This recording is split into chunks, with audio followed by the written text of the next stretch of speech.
Go ahead and read the paragraph at the top of the page and answer 1 through 4 together with your partners, okay? 1 through 4 together with your partners. Go. All right, guys, so we see that Axel and Anisa are paying to share memory, and probably the most important statement on this page is their plan allows them to upload 250 terabytes or less of data each month. Okay, because that's going to kind of guide the rest of what we're doing. So it says, based on these usages for X being Axel and Y being Anisa, I need to know if this fits within their plan. So Axel using 50 and Anisa using 120, does that fit within their plan? Yes. How do you know that? You add 50 plus 1. Okay, so you're adding Axel and Anisa, and what it has to be true about that number after you add them.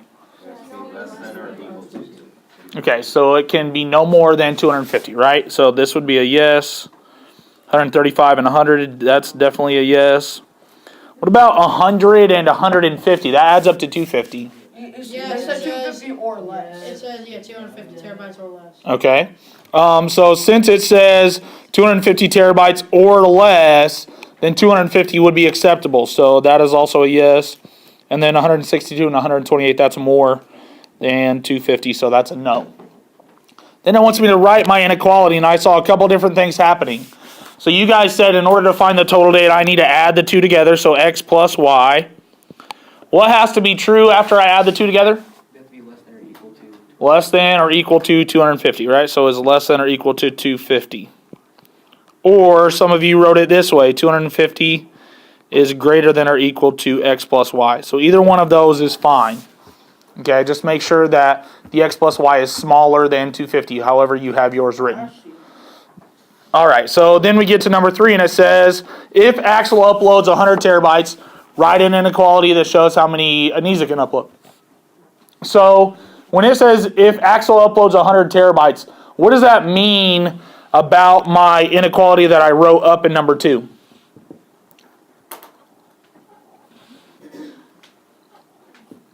So based on my inequality that I wrote, if it tells me Axel uploads 100 terabytes, what does that mean about my inequality that I already wrote?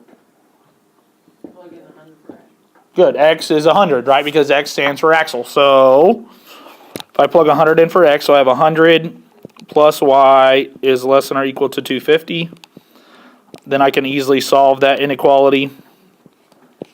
And I get Y is less than or equal to 150. Okay? And then on the flip side, it says if Anisa uploads 75, so that means now my Y is going to be 75. And then again, I can solve. So I get X is less than or equal to 175. All right, so we see how this inequality can help us. Let me ask you a quick question. How many answers does our inequality that we wrote up in number 2, how many answers does it have? Well, do you need to switch to like those? No. How many answers does the inequality that we wrote on number 2 have? A lot. There's a bunch, right? Because we just figured out up in the table that these 3 combinations, the first 3 combinations worked, right? X being 50, Y equaling 120. We just figured out that if X is 100, Y could be anything smaller than 150. That's a whole bunch of answers, right? So there are several answers for this single inequality, okay? And now let's look at what makes an answer to an inequality good or not. So go ahead and flip over to the next page. And it says up at the top, the graph below represents the possible values for the number of terabytes that Axel and Anisa can upload. An ordered pair X, Y represents the number of terabytes that Axel and Anisa can upload, just like we did on the last page. For example, the coordinate 100, 75 means Axel uploads 100, Anisa uploads 75.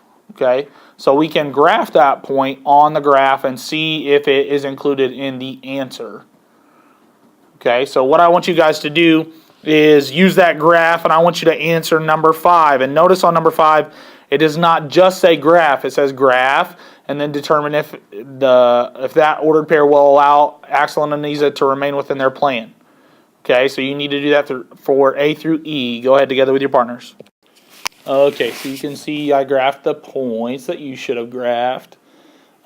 Did we determine that A is within their plan or not? Yes. Yes? Okay. What about B? No. Why do you say no? Because of their limit. Okay, so you looked numerically. So you looked at the values 150 and 150 is above 250. So you did it similar to how we did it on the last page. Can anybody tell me why B is excluded graphically if we strictly look at the graph? Because it's above the green line. It's above the what? Green line. Green line. Okay. All right, what about C? Yeah. Okay, what about D? Definitely we can see that that's in the zone there. What about E? It's another one that's outside of that green area. Okay. So we can see that pretty much anything in this, and we'll just call it a shaded region down here, all of these are possibilities, right? All of these ordered pairs down here would make the inequality true, the inequality that we wrote on the last page true. And you can just see the statement that they say down at the bottom of the page. It says, the graph of Axel and Anisa's storage plan above is an example of a graph of a linear inequality in two variables, and that's what we're doing today. All of the points in the shaded regions, or in the shaded region, are solutions to the linear inequality. Okay? So you can see that we're more than just graphing a line today. We're graphing a line and shading an area of the graph. And shading an area of the graph shows, hey, those are all possible solutions. Okay? All right, so we're going to kind of switch gears here. If you are using the book, you're going to have to switch over to the paper notes. If you're using the electronic version, you just have to scroll up because I put them all in the same document. Alrighty, so before we jump into this, I just want to go over to the side and I want you to graph two inequalities for me. Just graph x is less than 5 on a number line, and then also graph x is greater than or equal to 5 on a number line for me. Okay, so I'll give you about 20 seconds. Graph those two inequalities on the number line just over to the side. Okay, so somebody tell me about x is less than 5. We know it's going to start at 5. What kind of dot do I have? Open. How do you know open? All right, well, tell me what that means. It's not equal to. It's not equal to, right? So since it's not equal to, it does not take the value of 5, meaning I have the open dot, and then less than is back to the left. Okay, what about x is greater than or equal to 5? That one's going to be a closed dot, right? Because it is equal to, so it is taking that value. So I have a closed dot at 5, and this one's greater than, so I would shade over to the right. Okay, so this is kind of prior knowledge that we already have. We want to take this and now apply it to a linear inequality. Okay, so we have this concept instead of an open and closed dot. Now we have this concept of a solid or a dotted line, and you can see that's up at the top for us to fill in. So what do you think you would associate with an open dot? Do you think you would associate a dotted line with it or a solid line with it? What would you say? Dotted. Probably dotted, right? Dotted seems more logical to go with a choice that does not necessarily take that value, right? And we're just talking about the boundary line. There's going to be a boundary line between where our shaded region is and where the area of the graph that is not shaded. Okay, so our boundary line, we need to know if that boundary line is acceptable to use or not. And as we said, a dotted line would go with an open dot. What kind of inequalities symbols give us an open dot?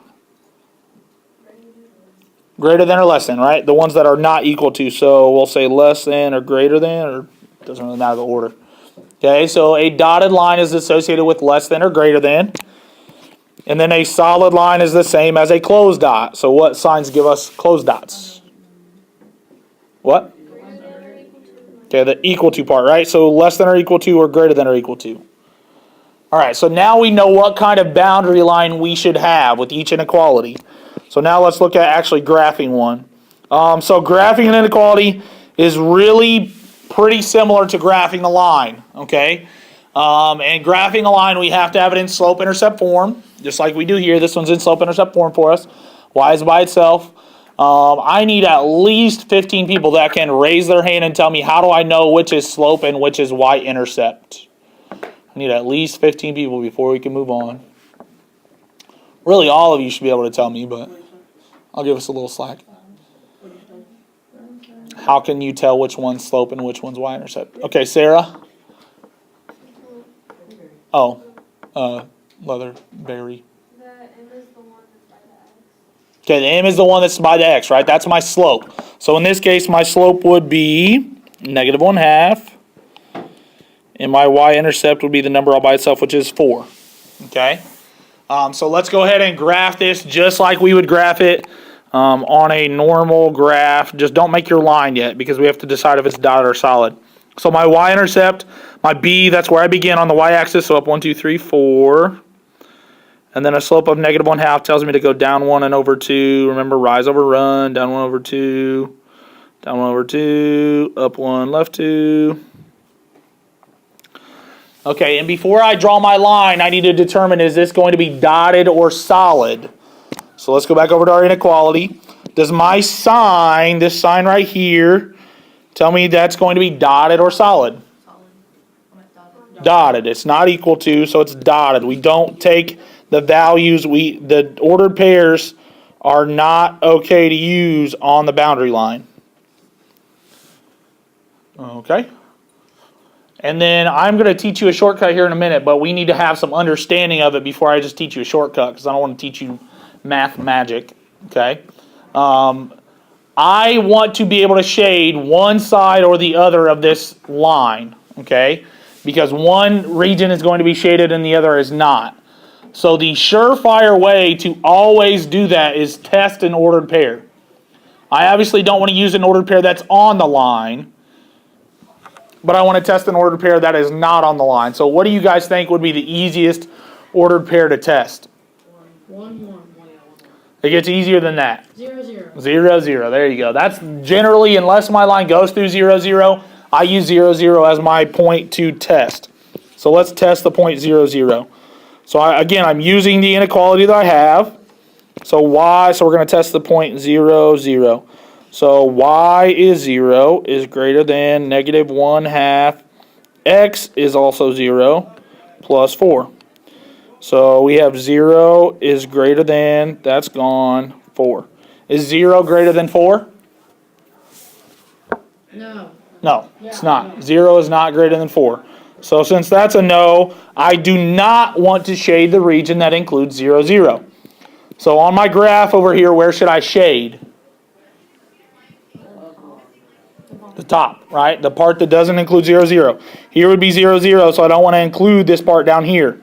I'm going to go above the line and shade.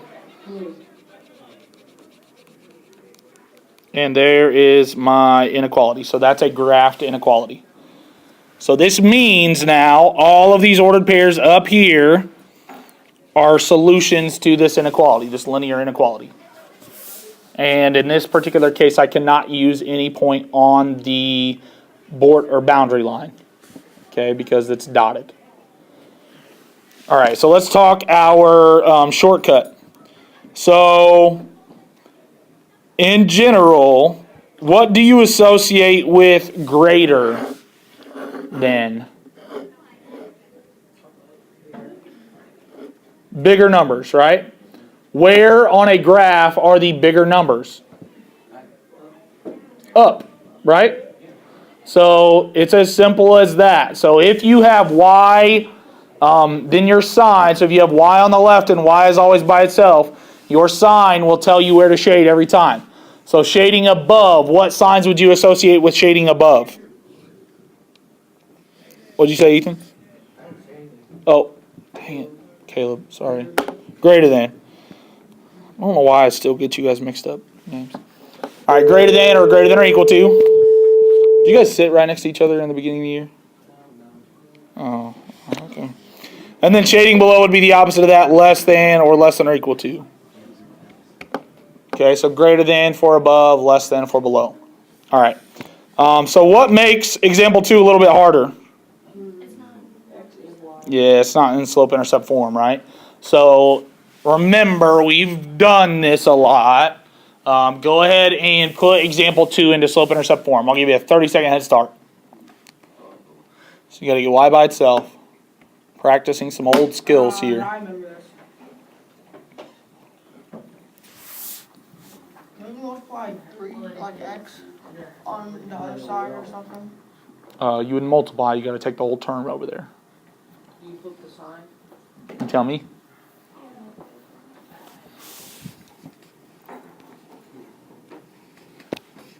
I think I'll do that.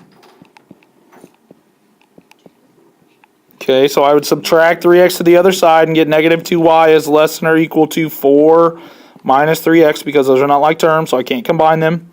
Divide by negative 2 on every single piece. Is anybody's radar going off right now?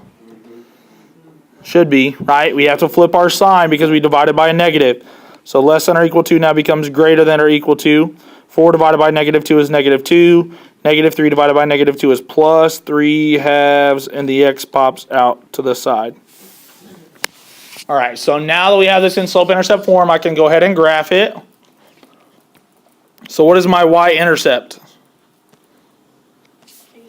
Negative 2. What is my slope? -3. 3 over 2. No, it's positive. 1. So up 1, 2, 3 over 2. Up 1, 2, 3 over 2. Can also go down 1, 2, 3 and left 2. All right. And now we need to decide what kind of line we have. So go back.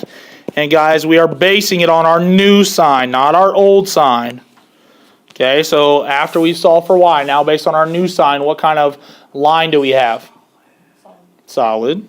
It's equal to, so solid. So we have a solid boundary line this time. That means we can use those ordered pairs on the boundary line. And now you could either test an ordered pair or look back at your sign. What does our sign tell us? Where does our sign tell us to shade? Above. Y is greater than, so it's telling us to shade above. So I can shade above.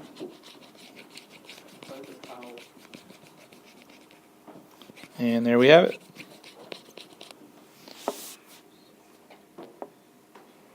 All right, so can I get a comfort level 1, 2, 3, or 4 where you're at right now?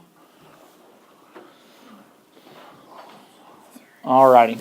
Okay, so now let's take this concept and let's build on it, okay? So we knew how to graph a line. I've taught you about what kind of line you need and where to shade. Now let's actually talk about a system, which is actually what we really need to learn today, okay? Because we've talked about systems of equations.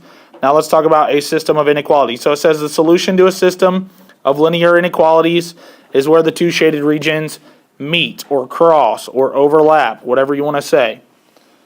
Okay, just like with, everybody look at me really quick.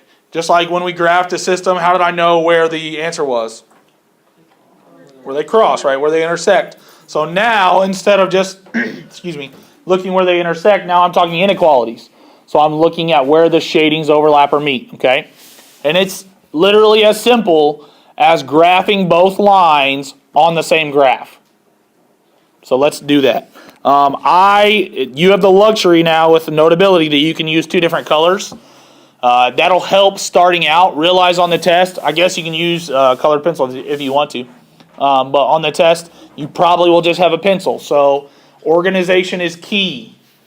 It's very, very, very important that you organize here, okay? So let's be organized as we go. So I'm going to do the top equation in red. So what is my y-intercept for the top equation? All right, you guys don't want to talk to me, you do it then. Go ahead and graph your line for the top equation. I know you did. So go ahead and graph the top equation. Don't shade though. Please do not shade. Go ahead and graph the top equation. Decide what kind of line you need to put on it, but do not shade.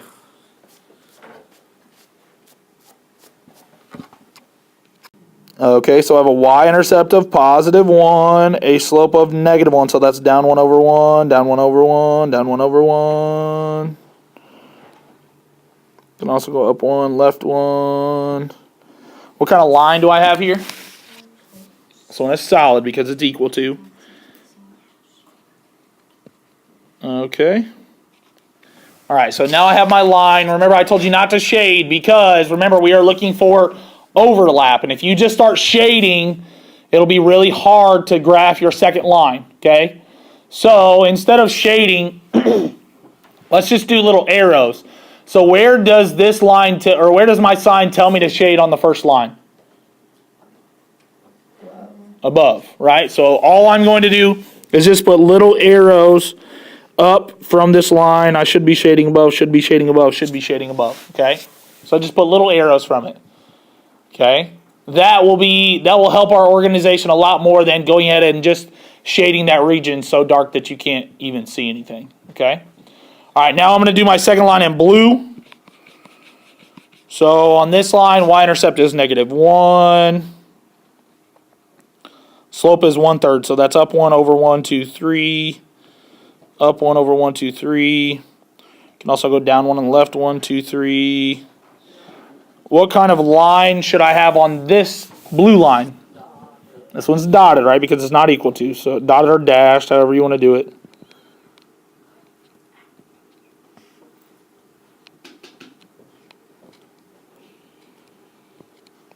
Okay, so there's my dotted line. And where does this line tell me to shade? Below. So I'm just going to put little arrows down, down, down. All right, so remember, we're looking for where the overlap meets. Where the overlap meets. So I want you to have a quick conversation with your group where you think the overlap meets. And you can talk top, bottom, left, or right because we have a clear top, bottom, left, and right part of our graph. Okay? So try to decide where you think the two overlaps meet. Go ahead. All right, so everybody look up at my screen and we will decide. What about this left side? Do both of my arrows point this way? Neither one points this way, right? So that's definitely out. What about the top? My red arrows are pointing that way, but my blue are pointing down, right? So that doesn't work. What about this bottom section right here? My blue arrows are pointing this way, but my red are not. This section over here to the right have blue arrows and red arrows pointing that way. That would be my section that I go ahead and shade in. So that means that black shaded area, all of the ordered pairs in that black shaded area would all be answers to this system of inequalities, okay? All right, you guys go ahead and do example 4 together in your group. So do example 4 all the way through. You're going to have to solve both of them, graph both of them, decide where you have to shade, okay? Go ahead. All right, guys, so I will do all of my work for the top one in red. So I would have to subtract x from both sides, and I end up with y is greater than 2 minus x. So that means my y-intercept is 2. My slope is -1, so down 1 over 1.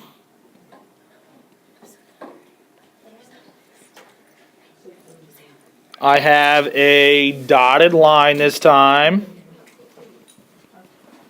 because it's not equal to, so there is my red line. And then for this one, it says y is greater than, so I should be shading above. So above, above, above. Okay, so for my second line, I'll do it all in blue. So I would subtract 2x from both sides. I still have negative y is greater than or equal to -5 minus 2x.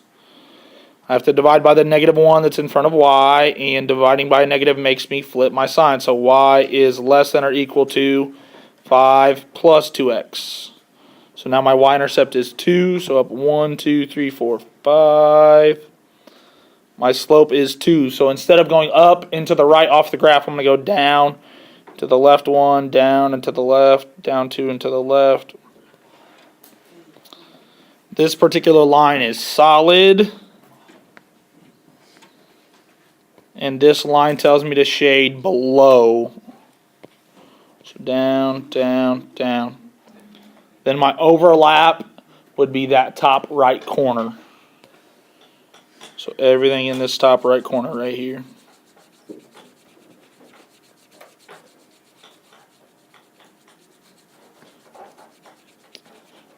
Okay.